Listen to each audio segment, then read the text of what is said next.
कराग्रे बसते लक्ष्मी कर मध्ये सरस्वती करमूले तो गोविंद प्रभाते कर दर्शनम। समुद्र बसने देवी पर्वतस्तन मंडले विष्णु पत्नी नमस्तुभ्यम पादस्पर्शम क्षमस्व में। ये तो प्रतिदिन करने का नियम है। ये भारतवासियों को बताने की जरूरत ही नहीं है, क्योंकि भारतवासियों का प्रारंभ ही इससे होता है।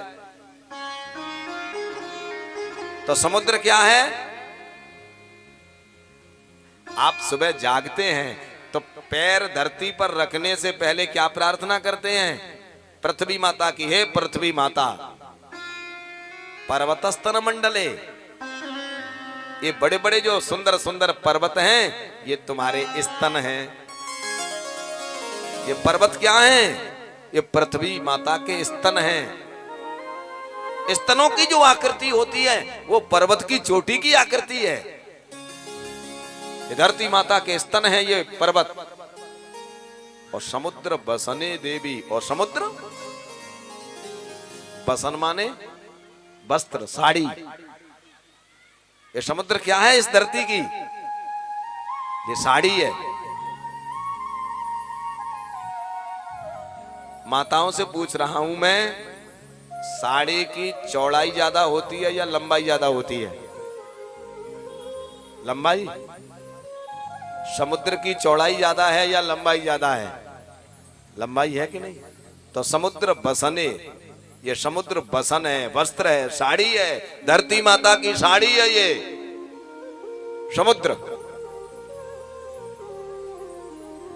विष्णु पत्नी नमस्तुभ्यम, हे विष्णु की पत्नी आपको मैं नमस्कार कर रहा हूं। पादस्पर्शम क्षमस्व में, और अब मैं तेरे ऊपर पैर रखूंगा, चलूंगा, तू मेरे इस पैर के स्पर्श को क्षमा कर देना। तो समुद्र क्या है? वस्त्र है। और वस्त्र क्या काम करता है? लज्जा को ढकता है, बदन को ढकता है।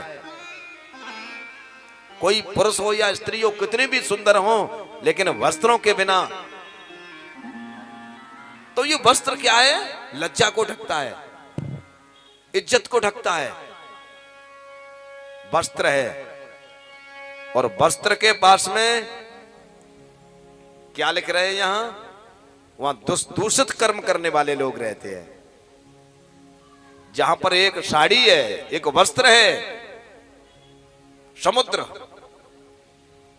जिसको एक मर्यादा, और समुद्र शब्द का भी अर्थ करें तो मुद्रा शब्द का अर्थ है मर्यादा।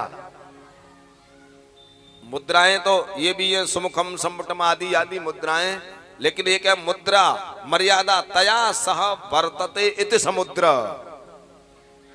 मर्यादा के साथ में जो रहता है उसे समुद्र कहते हैं। समुद्र जिस दिन मर्यादा को छोड़ देगा तो आपको केवल सुनने में रह जाएगा कि बंबई कोई था। समुद्र जिस दिन मर्यादा छोड़ देगा उस दिन कुछ भी नहीं रहेगा। तो जो मर्यादा का केंद्र बिंदु समुद्र है, और उसके किनारे रहने वाले लोग अमर्यादित हैं। ये कैसे आश्चर्य की बात है?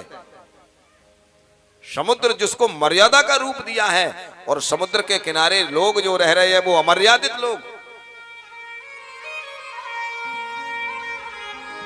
ये कथा उन लोगों के लिए भी संकेत कर रही है जो गंगा समुद्र आदि नदियों के उन तीरों को दूषित कर रहे हैं। उनको भी इस कथा को सुनकर के जाग जाना चाहिए।